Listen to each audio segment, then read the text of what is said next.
You all? I am also fine, Nana. Thank you. ఈరోజు ఏమో తెలుసా మీకు? వైకుంఠ ఏకాదశి. వైకుంఠ ఏకాదశి అంటే ఏమంటే ధనుర్మాసంలో ఇది మనకి వస్తుందన్నమాట. ధనుర్మాసం అంటే సూర్యుడు ధనుసు రాశిలో ప్రవేశిస్తాడు కాబట్టి మనకి ధనుర్మాసం స్టార్ట్ అవుతుంది. ఈ మాసంలో విష్ణువునికి విశిష్టమైన పూజలు జరుగుతాయి. సూర్యోదయానికి ముందే మనకు పూజలు జరుగుతాయన్నమాట. ఈ మాసంలో ఏకాదశి నాడు వైకుంఠ ఏకాదశి మనం జరుపుకుంటాము. ఈ వైకుంఠ ఏకాదశి రోజు వైష్ణవ ఆలయాలన్నీ భక్తులతో నిండిపోతాయి.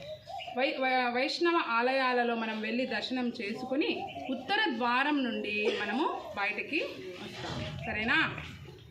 థ్యాంక్ యూ మా.